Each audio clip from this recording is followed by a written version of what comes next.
নমস্কার, কেমন আছেন সবাই? জিআর একটি ব্লগে আপনার সবাইকে স্বাগত জানাই। আজকে ধাবা স্টাইলের ডাল ফ্রাই জিরা রাইস বানাবো, আপনারা দেখতে থাকুন। এখানে আমি 5 মিশালি ডাল নিয়েছি। ডালটা আমি কিন্তু 20 মিনিটের জন্য ভিজিয়ে রেখেছিলাম। এখন ডালটা আমি সিদ্ধ করে নেবো। আর ডালটা কিন্তু একটা সিটিতেই আমি সিদ্ধ করব, যাতে ডালটা বেশি গলে না যায়, একদম একটু আস্তে আস্তে থাকবে। আমি একটা কুকারের মধ্যে ডালগুলো দিয়ে দেবো। আমি এখানে ডালের মাপ পরিমাণে জল দিয়ে দেবো।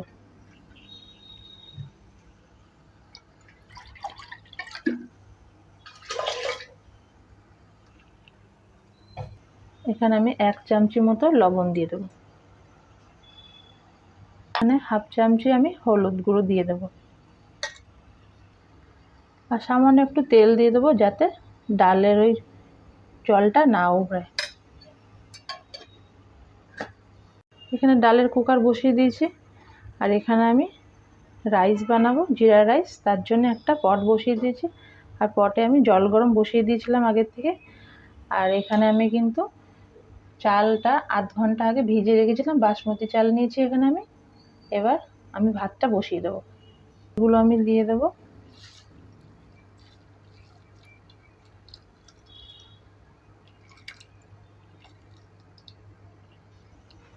আর এই ভাত বসিয়ে দিয়েছি, এর মধ্যে আমি 1 চামচ লবণ দিয়ে দেবো। আর এখানে অর্ধেক লেবু কেটে রেখেছি, এই লেবুর রসটা আমি এতে দিয়ে দেবো, যাতে ভাতটা পুরো সাদা কিন্তু হবে।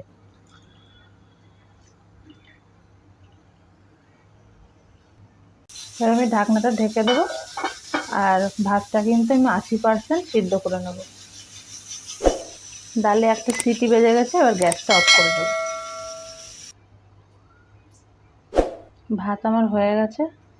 এবার ভাতগুলো আমি নামিয়ে নেব।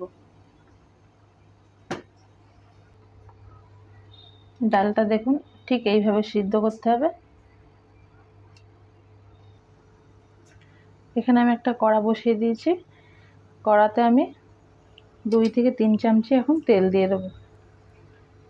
ডালের ফোড়নটা এখন রেডি করব।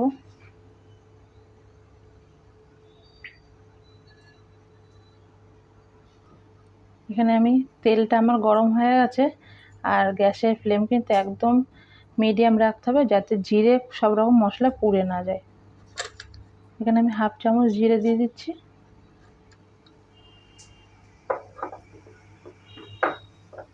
এখানে আমি ছোট 1 চামচ হিং দিয়ে দেবো। আর 2টো শুকনো লঙ্কা দিয়ে দেবো। আর এখানে আমি ছোট একটা টুকরো আদা গ্রেট করে রেখেছিলাম, ওটা দিয়ে দেবো।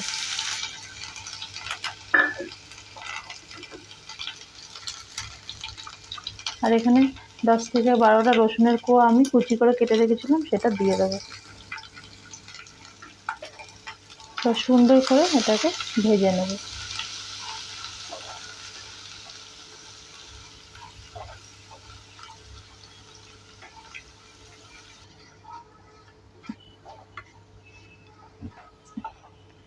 রসুন আর আদা আমার একটু ভাজা ভাজা হয়ে গেছে।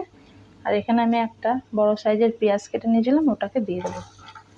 পেঁয়াজটা ভালো করে সুন্দর করে ভেজে নেব।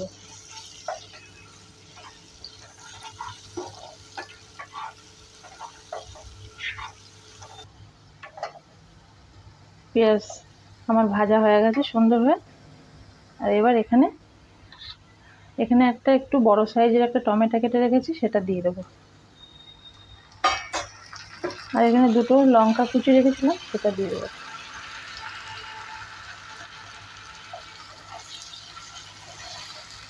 আবার একটু ভাজা ভাজা করে নেব।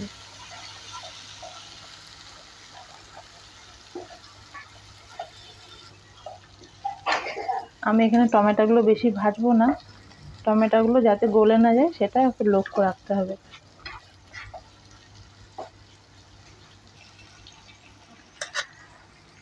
এখানে আমি 1 চামচ লঙ্কার গুঁড়ো দিয়ে দেবো। আপনারা যেমন ঝাল খাবেন সেই অনুযায়ী দেবেন। আর আমি ডালে আগের থেকে হলুদ দিয়েছিলাম, তাই এখানে আরেকটু হলুদ এখানে মশলাতেও দিয়ে দেবো। আর এখানে 1 চামচি মতো ধনে জিরের গুঁড়ো দিয়ে দেবো।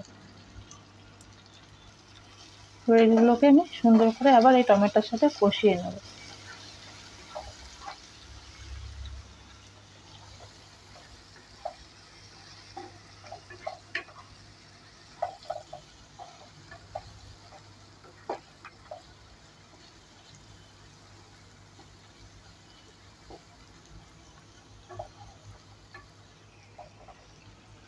মশলা কষানো হয়ে গেছে, এবার ডালটা দিয়ে দেব।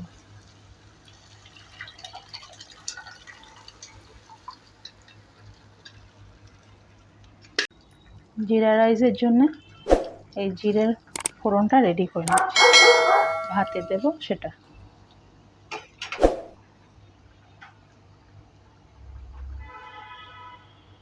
ভাতে মিক্স করে দেবো।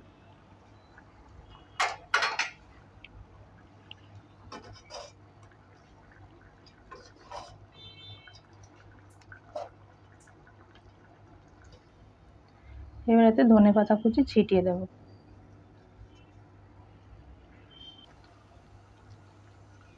ডাল আমার ফুটে গেছে, এবার আমি ডালে তড়কা লাগাবো। এখানে আমি 1 টুকরো বাটারের টুকরো দিয়ে দিয়েছি, এবার এতে আমি তড়কা লাগাবো। এখানে 1 চামচ জিরে নিয়ে নিয়েছি, ওটা দিয়ে দেবো তড়কাতে। আর এখানে রসুন কুচি আমি রেখেছিলাম, সেটা দিয়ে দেবো। এখানে আমি 2টো শুকনো লঙ্কা ফোড়নে দিয়ে দেবো। এখানে আমি 1/2 চামচ কাশ্মীরি লঙ্কার গুঁড়ো দিয়ে দেবো, আর দিয়ে একটু জল দিয়ে দেবো যাতে লঙ্কার গুঁড়োটা পুড়ে না যায়।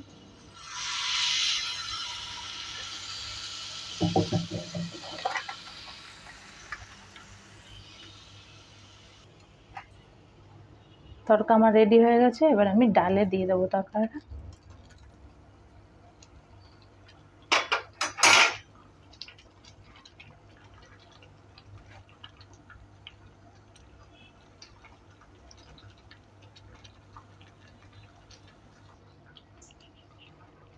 আর এখানে আমি কস্তুরি মেথি নিয়ে নিয়েছি, আর ডালে আমি দিয়ে দেবো।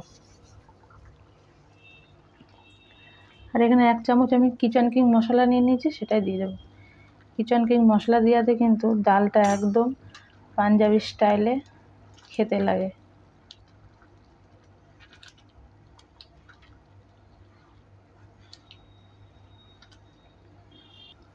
আর এখানে আমি ধনেপাতা কুচি দিয়ে দেবো।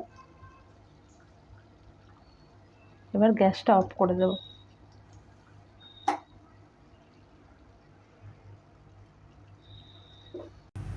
ধাবা স্টাইলের ডাল ফ্রাই জিরা রাইস আমার রেডি হয়ে গেছে।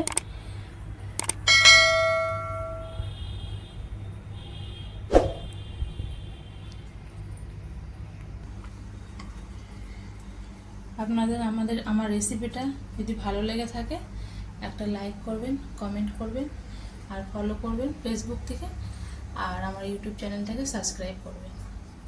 আপনারা ভালো থাকবেন, সুস্থ থাকবেন।